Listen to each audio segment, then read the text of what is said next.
Hey everybody, welcome to the MuseTube podcast. My name is Erik Schultz. I'm here with my good friend Justin. Yeah, Justin Hat with two T's, H-A-T-T. A fun name, man. Alright, so welcome to our introductory episode to our podcast. We're going to break it down for you just a little bit, what we're going to do, how we're going to do things. And then at the end, if we got time, we're going to hit you with a couple news stories we've been compiling over the past couple days. So I'm looking forward to this.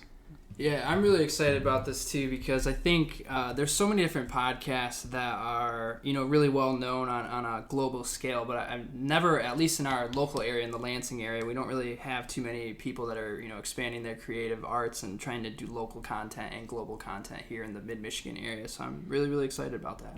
Right, and just in general, music podcasts alone as like a topic. Yeah, honestly, I feel like there's so many different topics that touch on news that is not necessarily geared towards the arts. Right. And I think the arts are something that's overlooked because obviously there's reviews on albums, and which we're probably going to end up getting into some of that too, but just expanding on the idea of creative arts and the music in the local area, especially now with everything that's going on in the world. Yeah, speaking of which, we will save, the details for later when we cover them, but that is what a lot of our news stories are based on, is how everything happening this year is affecting the music industry. Yeah. Because there's a lot of big things happening. Yeah, 100%. And it's really been a challenge, which we'll get into this in a little bit, but especially for Erik and myself, where, we're considered, fairly new in the music scene and starting out our careers, but how young people collectively are trying to deal with this. We have a lot of friends that are pursuing music as a career, and it's not exactly been a very easy ride for any of us, seeing everything on the news and saying, oh, okay, I'm going to try to fulfill a life in music where... obviously, right now, a lot of those events and things have been canceled.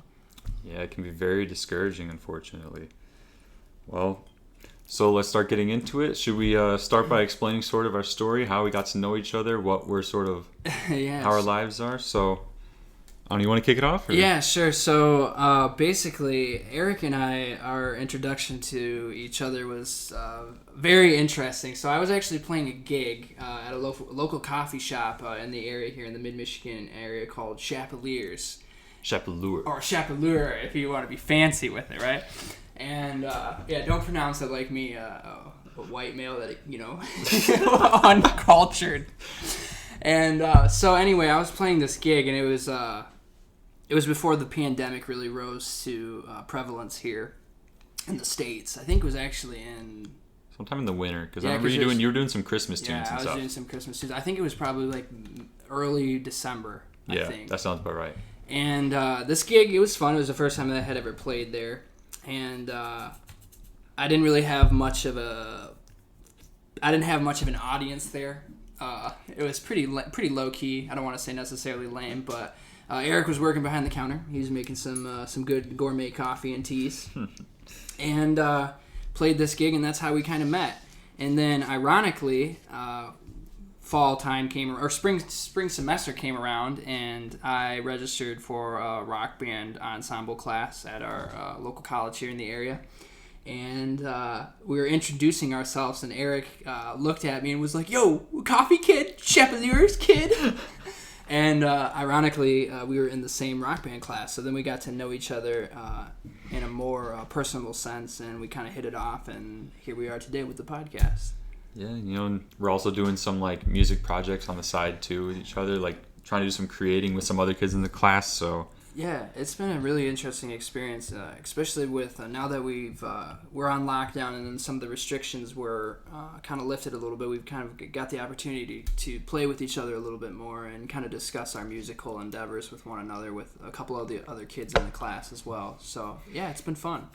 Yeah, and we've been really looking forward to starting this podcast. We had a plan for it back in the spring, kind of around when this all started, right. And then since we had the lockdown and just self-isolation, social distancing, we decided to sort of give it some time, and obviously things are coming back around for another wave, but between the two of us, we feel like we've got a pretty safe, decent, controlled environment to finally start this podcast. For sure. I think unlike maybe some of our fellow peers, I think Erik and I, it's safe to say that we're both taking the pandemic seriously enough where, we're being smart with the people that we hang around with, and obviously not going to overly populated areas.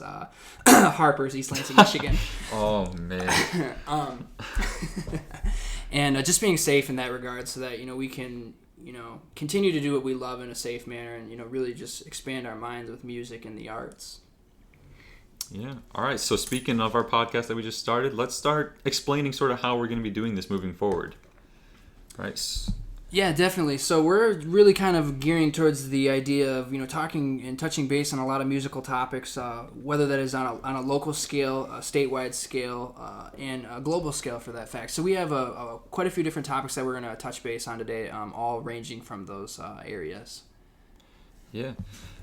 So one of the main things that we'll be focusing on is music news. I think for most of our podcast, we're going to try and keep some music news articles. It may be harder in the first couple episodes, given that it's kind of the same news, and it's going to be some of the same news for a while now. Hopefully, we'll be starting to see some more exciting things happening. But we're also going to be doing interviews. We already have an interview set for our next episode. We're not going to get too much into the details of that. You'll probably see it in our social media accounts, hyping it up as it comes closer. But we're very excited to bring that to you. And then another thing is we would love to have like a good amount of audience participation. If you guys have any questions for us that you want us to address in the podcast, or if you have songs, artists, albums you want us to look into, you want us to try and explain stuff. Obviously, we're both, I would say, intermediate and sort of like not professional level. So we don't come to us asking like some super, like, we're not going to be professors. Yeah. We're just guys with opinions, but we would love to share those opinions with you if you're interested. Yeah. So please, leave comments, DM our social medias, anything like that, and yeah. Yeah, and I think it's fair to say that what I really enjoy about just being in media and creative spaces, really taking in consideration of those who are listening, and really. For me, an opinion is only good as an opinion is when you get people that question your opinions, or they may reject your opinions, or really give yourself a way of thinking more about something. Because especially with like this podcast, music a lot of the times can be a subjective type of situation where it's like if we give a review on an album, you might say that whatever we're saying is completely false, and you might completely disagree, and that's okay. Everybody's entitled to their opinion. So I really like the idea of that. That conversation that we can have where, whoever may be listening may be interested in giving their 2 cents on a thing that we may have said that may give us a different way of thinking about something.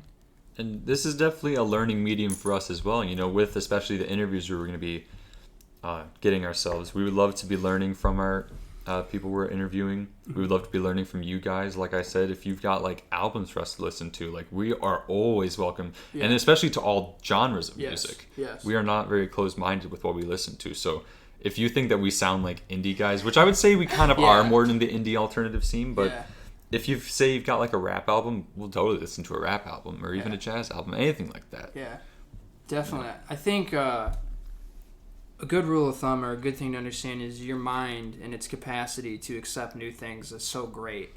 And Erik and I have had this conversation before. As the more music you listen to, or the more music that you learn, or arts for that in that matter, you'll start to develop a different musical palette than you did when you first started. And I think the idea of deep listening to music is an often overlooked thing, because I don't think people necessarily do deep listening anymore on albums and stuff, which is something that I really, really enjoy, because I don't want to just listen to a piece of music or an album and just listen for it at face value or surface level. I really like listening to all the intricacies of the music. Hence why I think Pink Floyd is such an awesome band, because every time you listen to any Pink Floyd album, it's like, I didn't hear that the first time around. Right. And that's what I really... And I mean, that's applicable to many different bands, but Pink Floyd just comes to mind because that's like an album or a band where if I listen to any single album, it's like different experience every single time, and it affects your moods differently as well. And one of my favorite things to do is whenever I find a new song, like if I find it on the radio, I'll soundhound it, and then I love to like add that whole album and then just listen through it and try and get an idea of the artist. And then, if I really love it, I'll probably start looking into some of their older stuff or, just other stuff from what I've listened to. And that's just a great way to like learn music. And a great thing is, even if, say, you're a metal musician, you can listen to rap or indie or pop and still take stuff from it to improve your genre. Oh yeah, for sure. Yeah, and that's another thing that a lot of people might overlook. Right. I think that's a good point, because although we are kind of in that alt kind of scene, there's a lot of things that you can take away from listening to a lot of different genres of music. For example, like rap music, although not necessarily might have so much instrumentation where it's more based on beats, you have to think about the phrasing. And if you listen to rap music, a lot of it is beats and phrasing.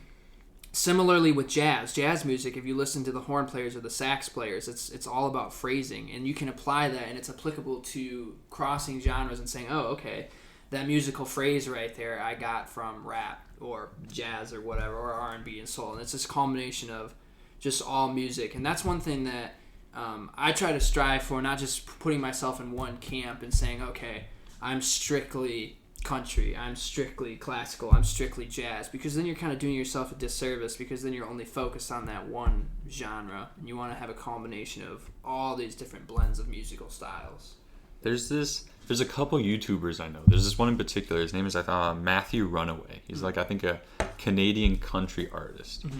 And so I'm gonna be honest, I let myself down, and I kind of like didn't really think that I was gonna get much from him being like a country artist, but he will do like reactions and covers, and he'll play to all of the genres. Yeah. He'll like listen to like a new Kendrick Lamar album or single, and then he'll also go and then listen to like a 3 Days Grace from back in the day, and he'll do a cover of it. Yeah.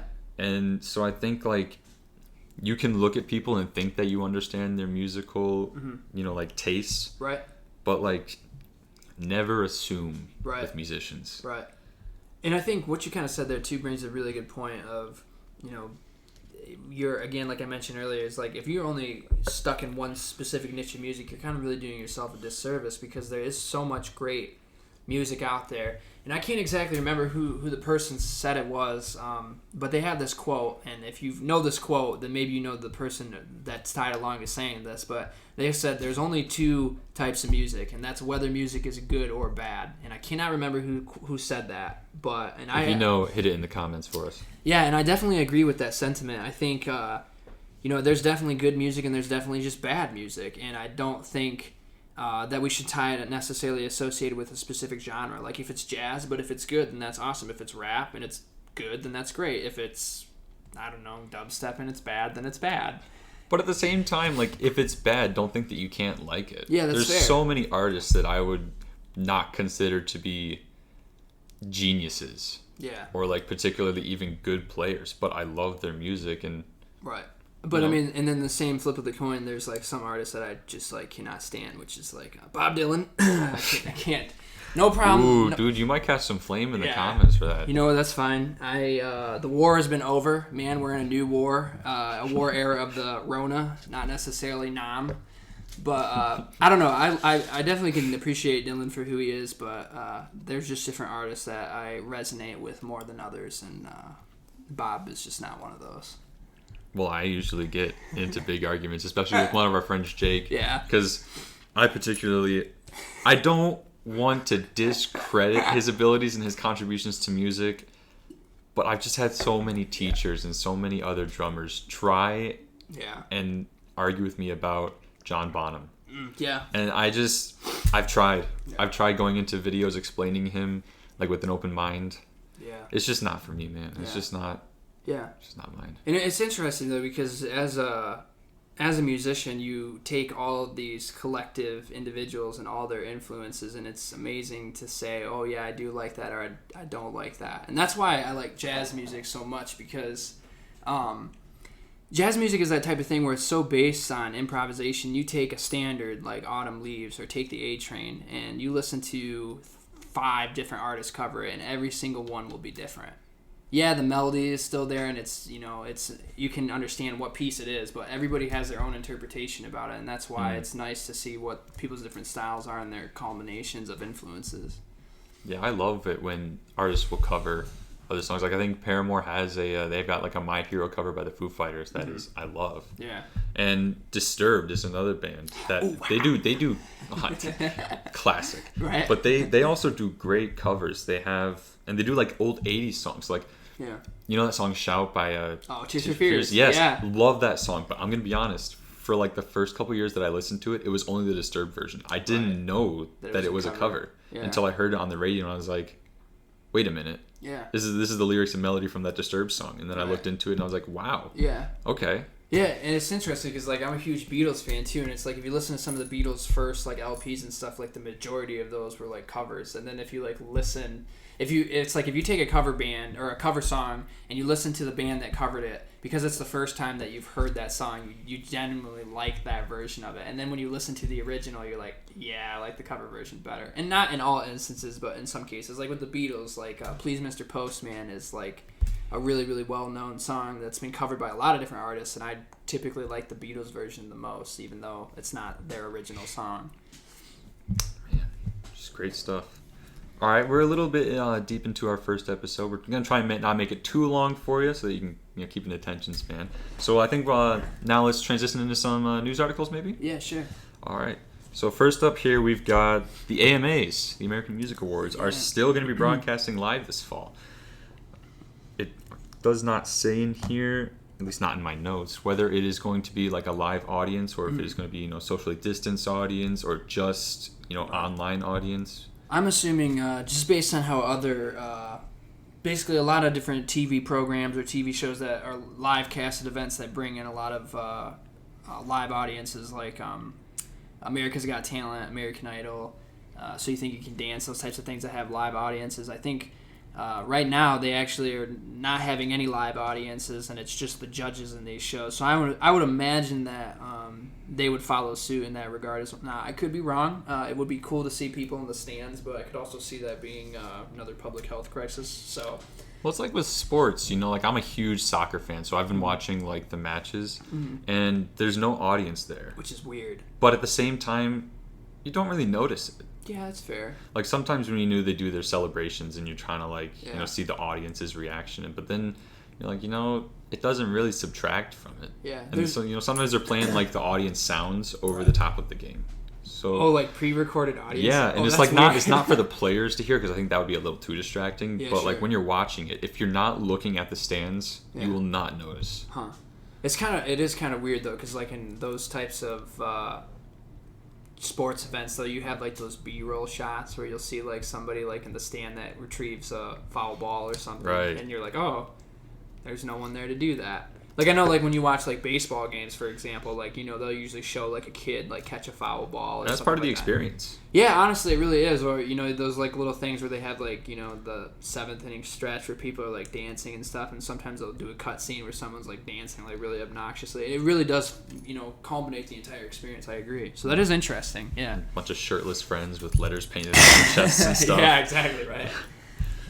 You think I would have done more research into this particular article before we did it, but I am noticing here it does say details on the award show will be announced at a later date. Yeah, pending. Well, I think that's the thing with the coronavirus is there's just so many unknowns right now. Right. It's like you can plan for the future, but it's like let's say we're going to plan for something to be in late August, September, maybe even October. It's like it's all just kind of being planned for, but we don't know if it's actually going to be followed through on, and they're probably not wanting to release a bunch of details right in the beginning just in the case that it does get canceled, because then there's like all this hype and then a huge letdown.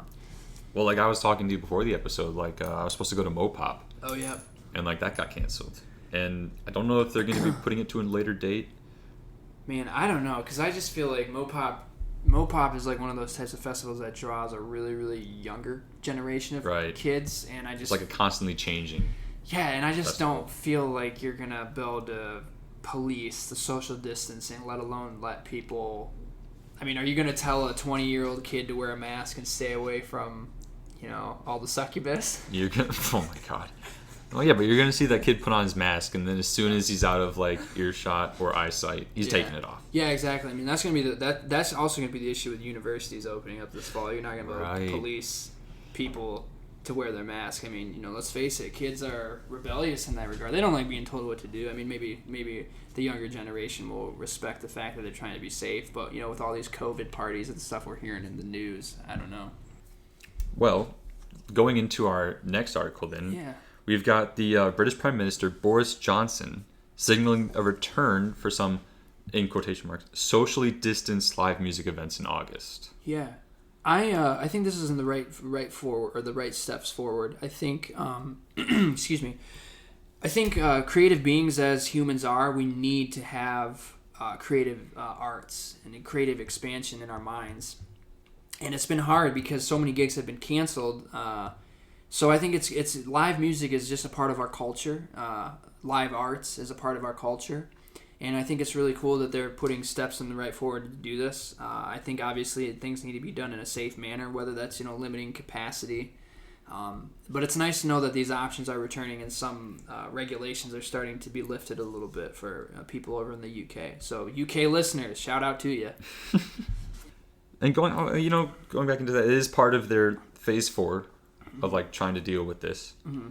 And another article to counter that is the actual musicians who are saying that, quotes here, the government's plan to save venues is bullshit. To survive, they must stay closed.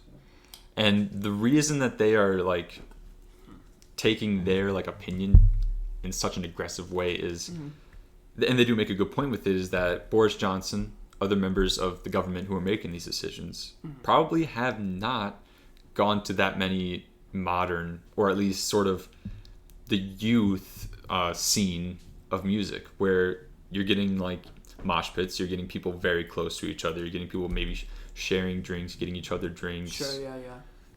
Well, yeah. I mean, okay, so this article, I should ask, is it geared towards, are we talking like live bar music, or are we talking like orchestral symphonic music, where if you're looking at an audience like that, those are obviously going to be people of elder generation, people that are more respectable, people that have concert etiquette typically, opposed to like a bar scene or like a nightclub.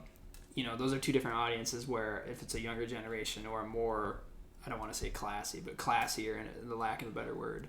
And that might be most of where Boris and his colleagues are focusing their mind, is in those sort of more controlled environments outside of a bar, and an actual hall where you have a staff that can at all times be watching all sections. Right. Well, the interesting thing about it is like, are these people that are rejecting this concept or set, are they the musicians that are performing there, or are they the concert and venue owners? Because as a musician, I really miss the feeling of an audience. I don't even know how it feels to get those concert or gig jitters, or the anxiety that comes on from a concert, which is not a bad anxiety, it's an exciting anxiety.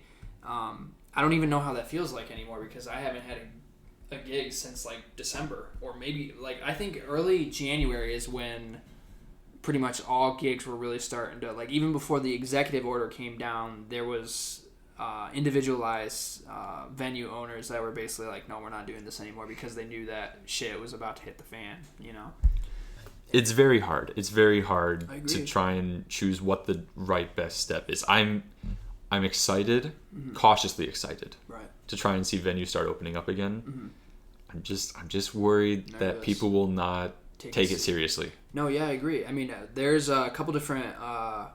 One venue area that comes to mind is the Loft, right in our backyard here, and it's a very small venue to begin with. And when it's at full capacity, I mean, you're fighting for headspace in a way. I mean, almost think of it as shoulder to shoulder, elbow to elbow, because there's just, when they want to sell out a show, they pack you in there. I don't even know what the capacity of it, but it's a very small venue, and I just could imagine like a place like that. Like if you were to open up, I mean, even if you were to limit capacity to a concert like that. The other thing is as a musician who's playing there, do you even want to take that on? Because are you going to get paid the full normal rate that you would based on having a sold out show, or because it's at 50% capacity, are you getting half of the normal rate you would? And those are questions that there's just so many unknowns at this point because of that. And can the venues afford to have the adequate staff to really help run Right. Because like I've seen some of the bouncers at these more local bars. Mm-hmm. If a group of like college jocks walks in, I am not confident that they are going to be able to forcefully kick these people out if they're not wearing masks or anything. Oh, no. And then, just the way that people are nowadays, too, you're going to have, people are going to say, oh, this is a crime, you're being the Karens. this and that. Yeah, the Karens of our generation, they're going to go to social media to try to put them in a bad light, and then you're forcing these individual workers to be in this toxic environment, essentially, where, they're trying to do their job, but yet in the same regard, like, what are they supposed to be doing? Because, the people that aren't taking this seriously, they're making it hell for those people that are taking it seriously, or, kind of mask shaming those individuals who are wearing masks. Like, are you seriously wearing a mask right now? Like, I hate that, Yeah, it's, again, not trying to get political, but, I mean, it's a mask. Yeah. It's a mask. Just wear the mask. You may have to only wear it 10 minutes at a time to go out. Just wear the mask. It's, that is true that it does not technically protect you, but the, like, percentages of, like, two people not wearing a mask at, like, 90%, like, probability of contracting the virus.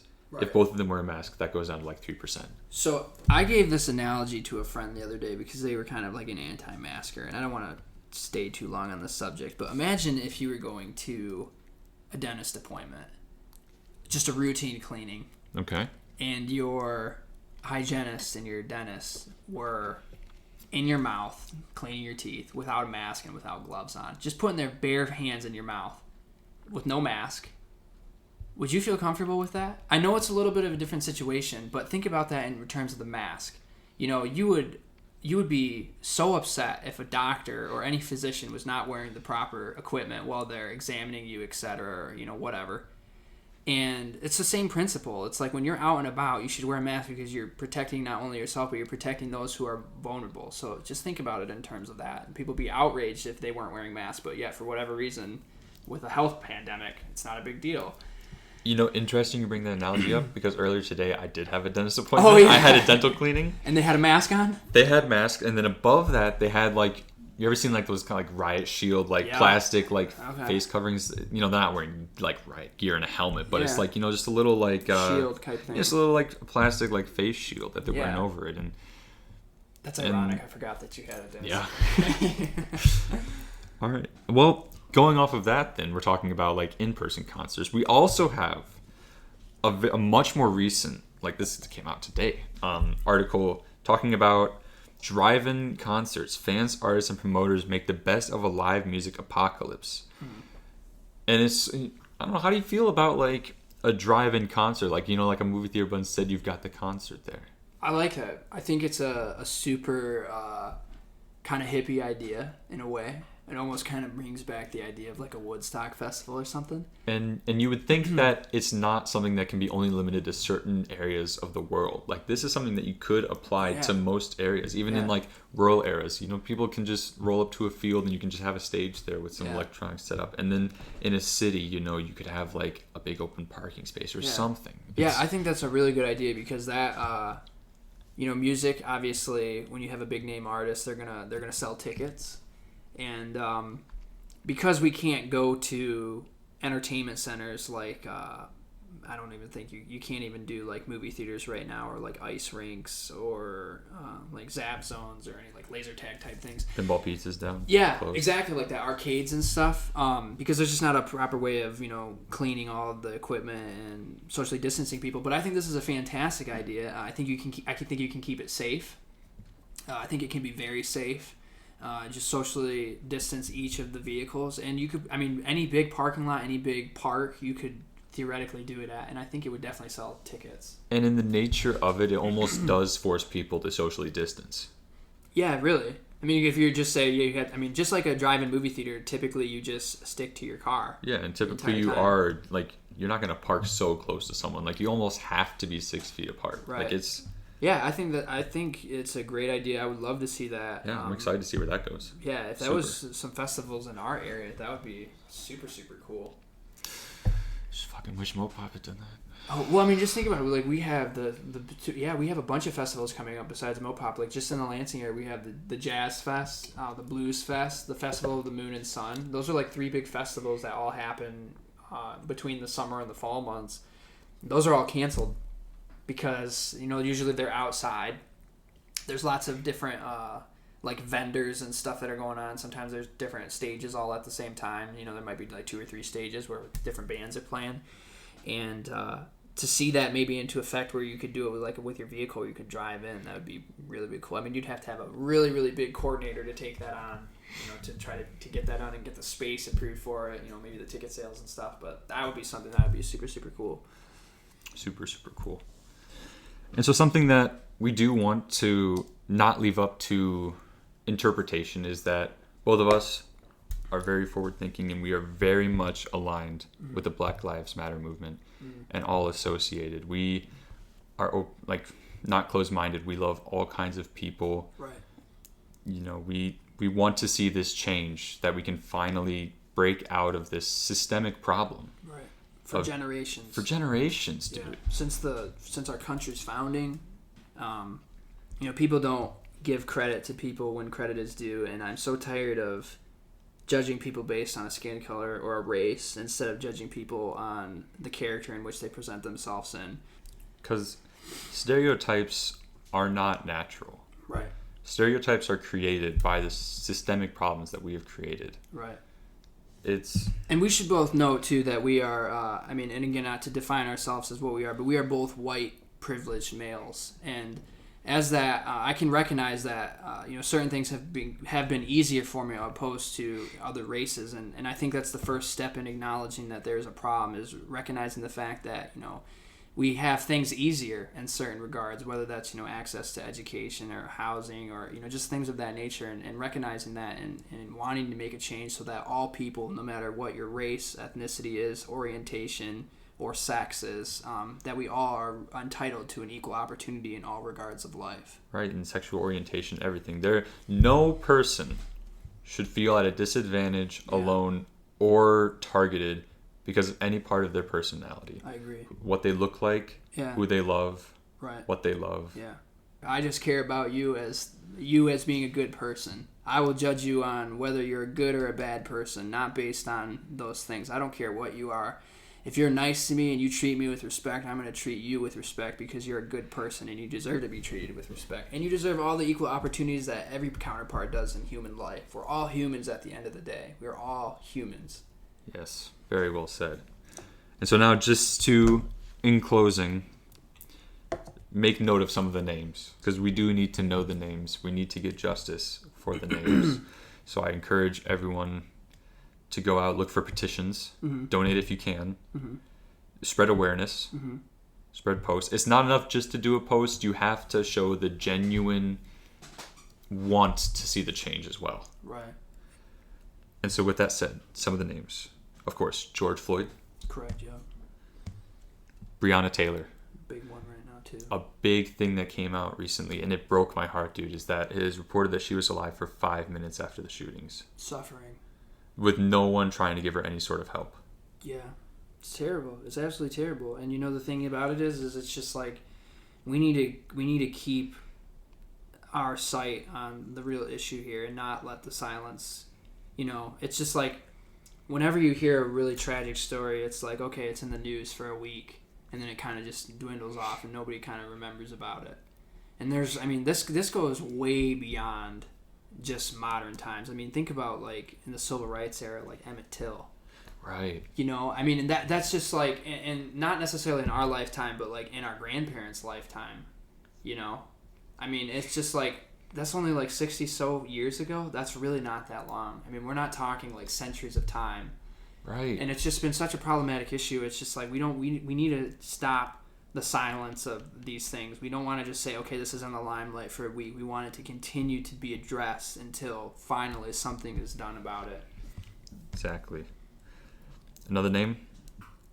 How do we pronounce this one? I want to make sure I get it right. Is that Tatiana? I want to say it, with the A-L, Alatiana. Oh, is that? I think it might be 2 T's. Alatiana Jefferson, I think. Right. Aura Rosser. Yeah. And again, like, I'm trying my best. Apologies if I do mispronounce any of these names. Yeah, we mean the most respect. Stephon Clark. Botham Jean. Philando Castile, Alton Sterling, Michelle Cusseau, I want to say, Freddie Gray, Janisha Fonville, and Eric Garner. Just so many more, Yeah, man. so if you're not understanding this, it's just ridiculous that we have to say all these individuals because it's like there should be none, right? Yeah.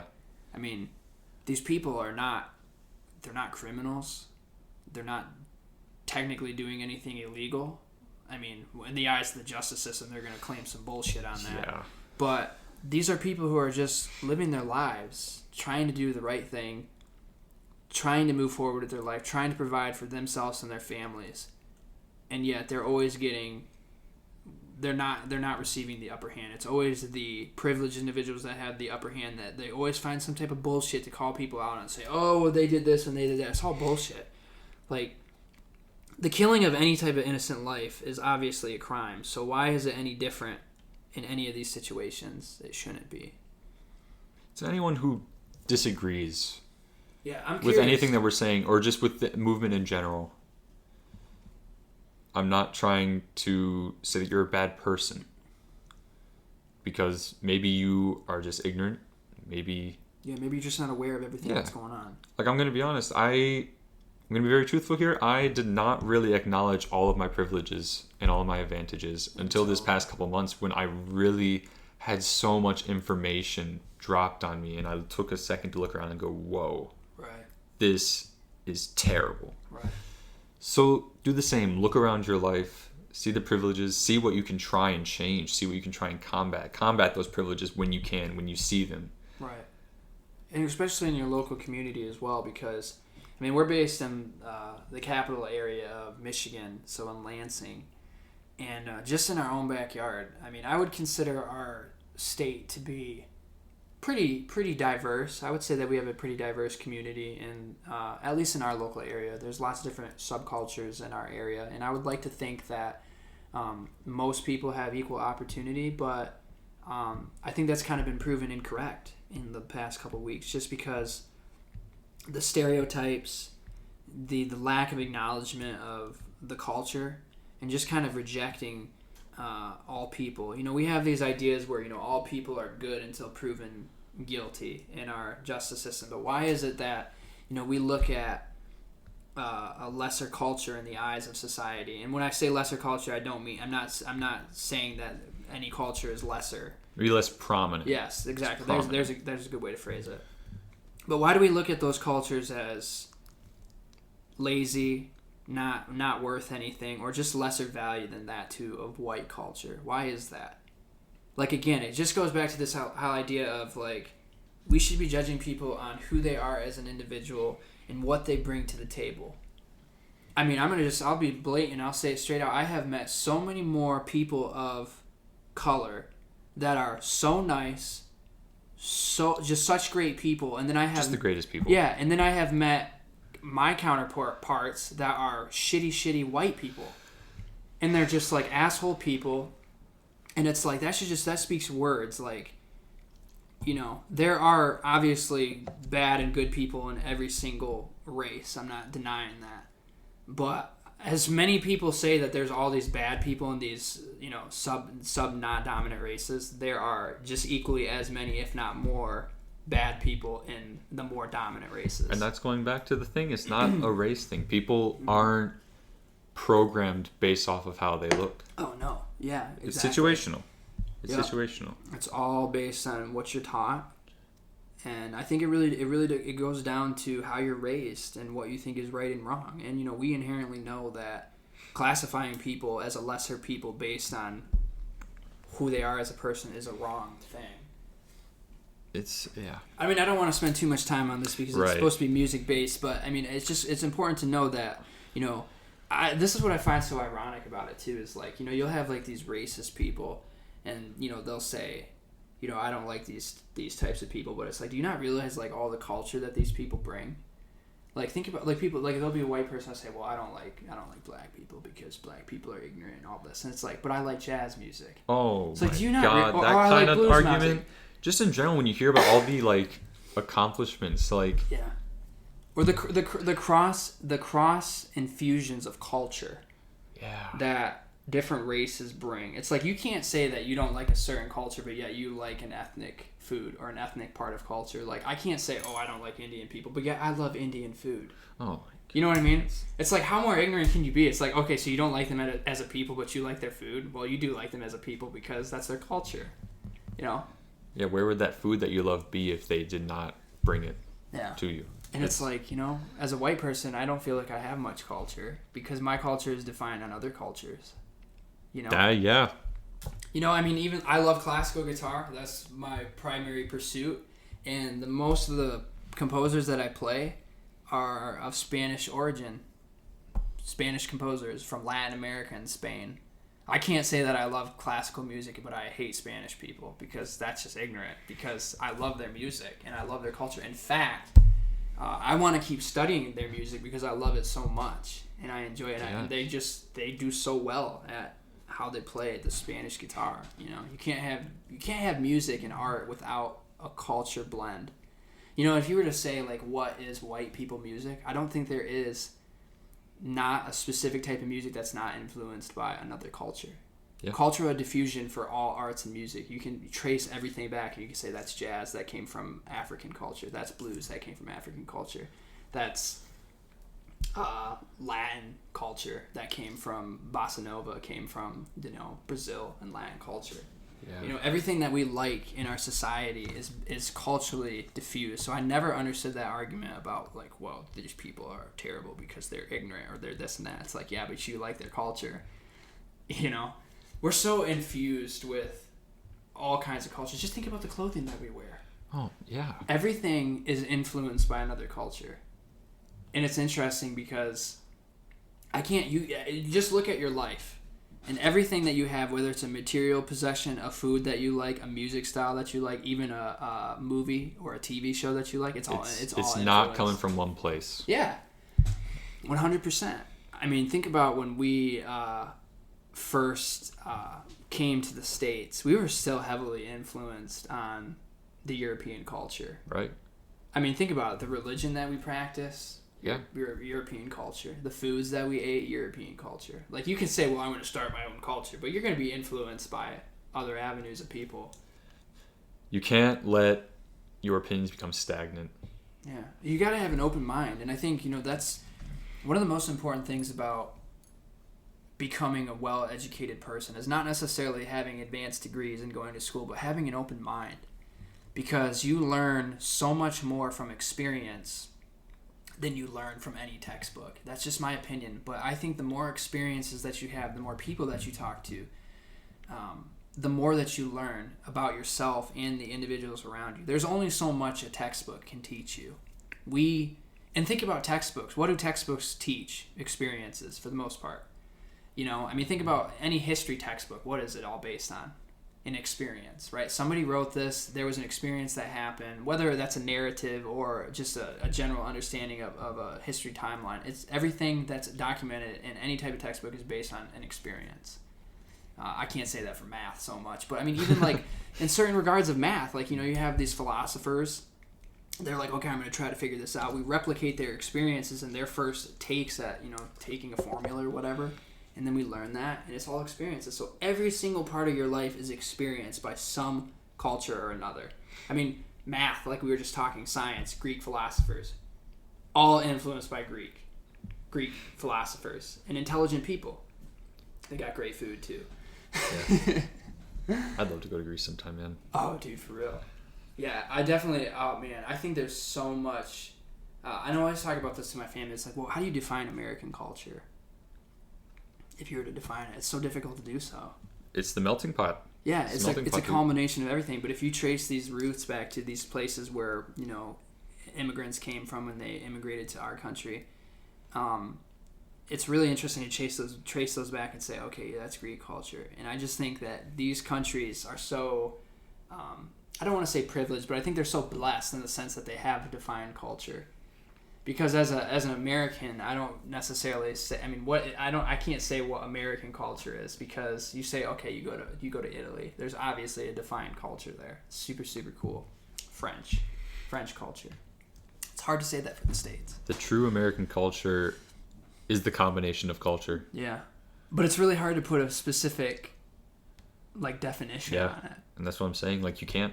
You can't, yeah. Because the culture is made from other cultures and coming together. And it's constantly changing, too. Because the more people that, melt into the American culture, it's constantly changing and defining that, Which is unique in its regard because, there's probably maybe it's not as prevalent in other countries, but you probably don't have, I think America, as we are kind of called the melting pot, really have, a combination of just everything being blended together. All right.